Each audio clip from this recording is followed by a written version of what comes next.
An Atlanta woman starts 2018 with a new look and a new hope.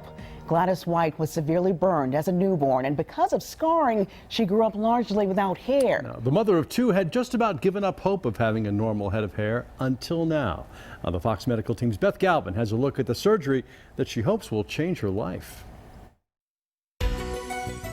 It's been a long time coming. With her scalp swollen by tissue expanders, Gladys White feels like she's standing on the brink of something really big.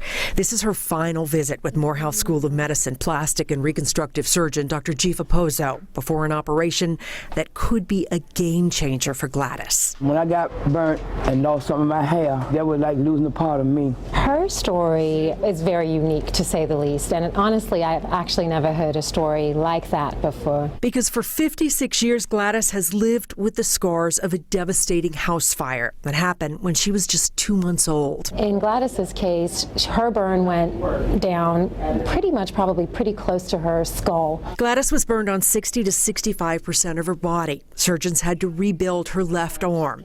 She grew up in a hospital and has been wearing a wig or a scarf since she was 12 years old. You just see people who have persevered through things, and sometimes you sit there and wonder, well, how would I cope? You know, what kind of a person would I be if something like this had happened to me? But Gladys is hopeful, even happy. How are you feeling? Because after at least 100 surgeries, I think we're all on the same page. the mother of two and custodian is back at Atlanta Wellstar Medical Center for a procedure that could give her the healthy head of hair she's never had. But I think it's going to go well, okay? I'm gonna be so happy, so relieved.